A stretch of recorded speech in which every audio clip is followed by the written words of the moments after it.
So yeah, for the price paid, I mean, I don't think we're getting bad performance here with these older AAA games. You gotta keep in mind, I mean, we've only got $130 into this thing.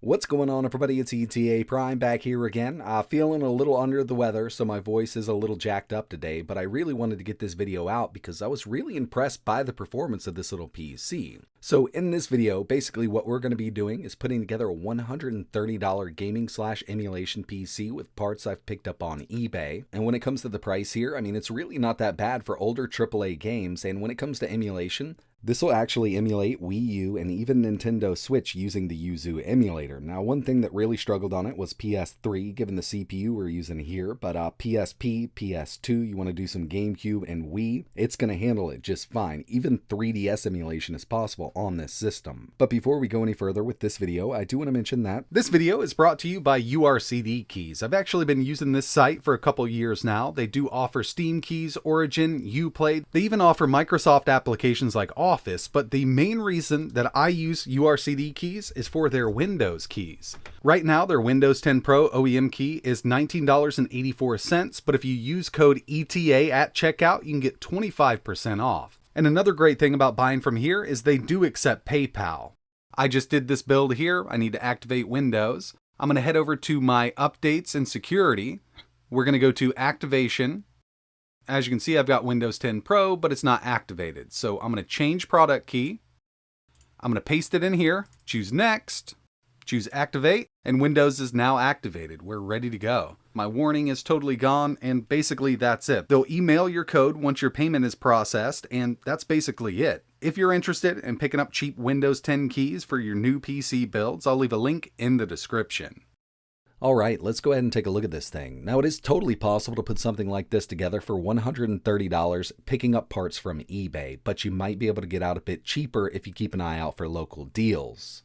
With this setup here, I did add an extra 8GB of RAM, and the video card was not included, but the base of the unit is an Optiplex 3050. I got this on eBay for $62 with an SSD pre-installed, and this actually uses an M.2 SSD. And these things really are a dime a dozen. This one here didn't have a hard drive bracket installed, so we also didn't get that disk drive, but that's something I wouldn't use anyway. And one of the big reasons you can pick this up so cheap is there's not a lot of upgrade room here, especially when it comes to the video card, given how close that PCIe slot is to the power supply. So you have to go with a low profile card, and initially going into this, I really wanted to go with something like a GTX 1650, but it's not going to fit unless I do some modification or use a riser cable and have the card, totally inside of the PC. So again, we're limited on choices here. You could go with something like an RX 6400, but that's PCIe 4, so you are losing out on some performance there. So I just did a quick search on eBay and picked up a good old GT 1030. I paid $56 for mine. Obviously, it's a low profile version, and it is using GDDR5 VRAM. And if you are interested in building something like this, make sure you do not pick up one with DDR4 RAM. The performance is going to be much less, and we already have a lower end card here, so we wanted as much as we could. And it would be nice to put something much more powerful in here, but given the space we have in this small form factor chassis, this is the card that I opted to use. Plus, I wanted to keep the price as low as possible. And just doing a quick search here for an i5 7500 SFF, you can find a ton of them. The one that I picked up came with 8GB of RAM, and it was a single stick, so I did want to upgrade this to 16, and I just picked up a $12 8GB DDR4 stick on eBay. And once it's all put together, I'll give you a quick rundown on the specs here. For the CPU, we've got the Intel i5 7500. 4 cores, 4 threads. It would have been really nice if they would have added some extra threads to the CPU, but unfortunately we're kind of stuck here with what we've got. It does have a max turbo up to 3.8 GHz. We've got 16 GB of DDR4 running at 2400 MHz, a 256 GB M.2 SSD, and of course we've got that NVIDIA GT 1030. We've got 2 GB of dedicated GDDR5 VRAM. Do not buy the DDR4 version of this. You actually might see it for much cheaper, but skip the DDR4 version. And this did come with Windows 10 Pro pre-installed, so I'm going to leave it there. But I mean, we could always install Linux or even Windows 11 if we want to. And if this works out well with Windows 10, I actually might do a Linux video with this machine. If that's something you're interested in seeing, just let me know in the comments below. Okay, I mean, so overall, I mean, using this as a normal PC, it actually works out really well. We don't have any built-in Wi-Fi, but I've got Ethernet plugged in right now. And we do have more than enough power for, web browsing, video playback, email checking, document editing. This i5 7500 is a good little workhorse when it comes to everyday tasks, but we kind of put this together for gaming and emulation, so that's exactly what I want to check out. And first up, we've got Street Fighter V 1080p medium settings, no resolution scale or anything like that, and I mean, we could probably go up to a medium-high mix, but I still think it looks good enough, and we didn't have to drop that resolution down. That's one of the most important things. Now, another fighting game that I tested was Injustice 2, and with that one, I did have to go down to 900p with a low-medium mix to get a constant 60 out of it. Next up, we've got Doom Eternal, and I was a little disappointed with the performance here. I completely understand what kind of system we're working with. This is a lower-end system, but this is a very well optimized game, and I figured we could at least get 60 out of it at 720p low, but unfortunately only got an average of around 48 FPS.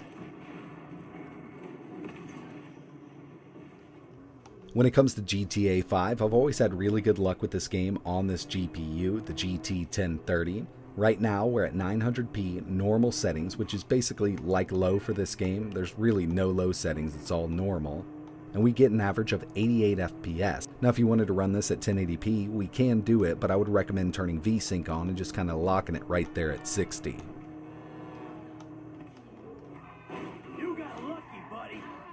And the final PC game I wanted to test, at least in this video, is a newer one. We've got Spider-Man Miles Morales, 720p low, and it didn't do a great job at all. I tried all of the scaling modes, and I really just couldn't get any kind of good performance out of this GPU with this game, but this is the newest game that we tested on the list right now. So when it comes to the newer AAA games, I mean, this little GPU just really can't hang. If you wanted to go with indie stuff, then yeah, you'd be fine with it. But I mean, some older AAA games that are a few years old will be able to run on a system like this, but I'd say where this thing shines is actually emulation. So we're starting off light here with PSP using PPSSPP, DirectX 11 backend, Chains of Olympus 4X, and we could go up even higher than this, but I mean, it still looks great. And of course, since we're running this game, which is a harder one to emulate, we'll have access to full-speed PSP with a ton of games. I mean, I'd say as long as the game's compatible with the PPSSPP emulator, it's going to run it just fine. I also wanted to test out some PS2 emulation, so here's PCSX2, 1080p DirectX 11 backend, Gran Turismo 4 running great. And I don't have any kind of cycle skips or anything like that going on with the emulator itself. And another one I tested was God of War 2, but with that I did have to take it down to 720p. As you can see with Afterburner, we're right there at around 70% GPU utilization at 1080 with this game, and God of War just takes a little more GPU to render. So far, this little system's been handling emulation very well, but I think these next two systems were the most impressive given the price point of this unit. Here's CEMU, the WiiU emulator, Bayonetta 2, Vulkan backend, and we're running at 1080p with this. Really great performance. Now when it comes to Breath of the Wild, the system is good for 720p 30 FPS on that game, which is more than playable.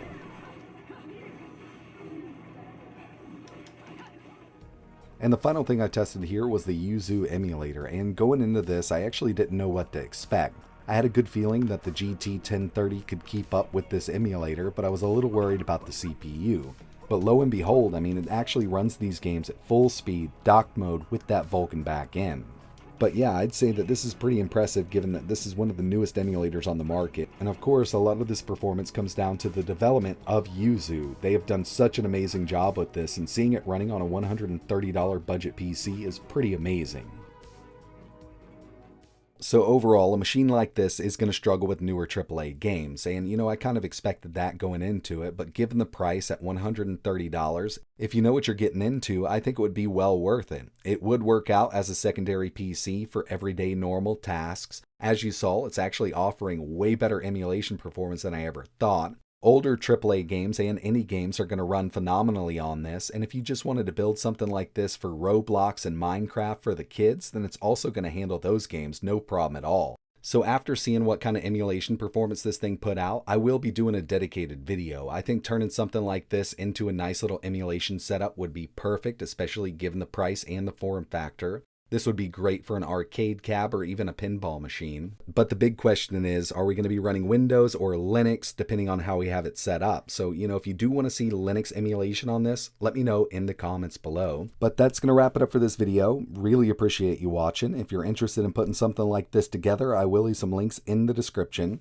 Sometimes you got to be patient with it. You might have to bid on a few things, but yeah, you could definitely put something like this together. And keep in mind, check your local listings. You might be able to find something with a little more power for less money. And I also wanted to apologize for the voice thing going on right now. Every year around Christmas, like clockwork, I get sick, and it just happened. If you have any questions, let me know down below. And like always, thanks for watching.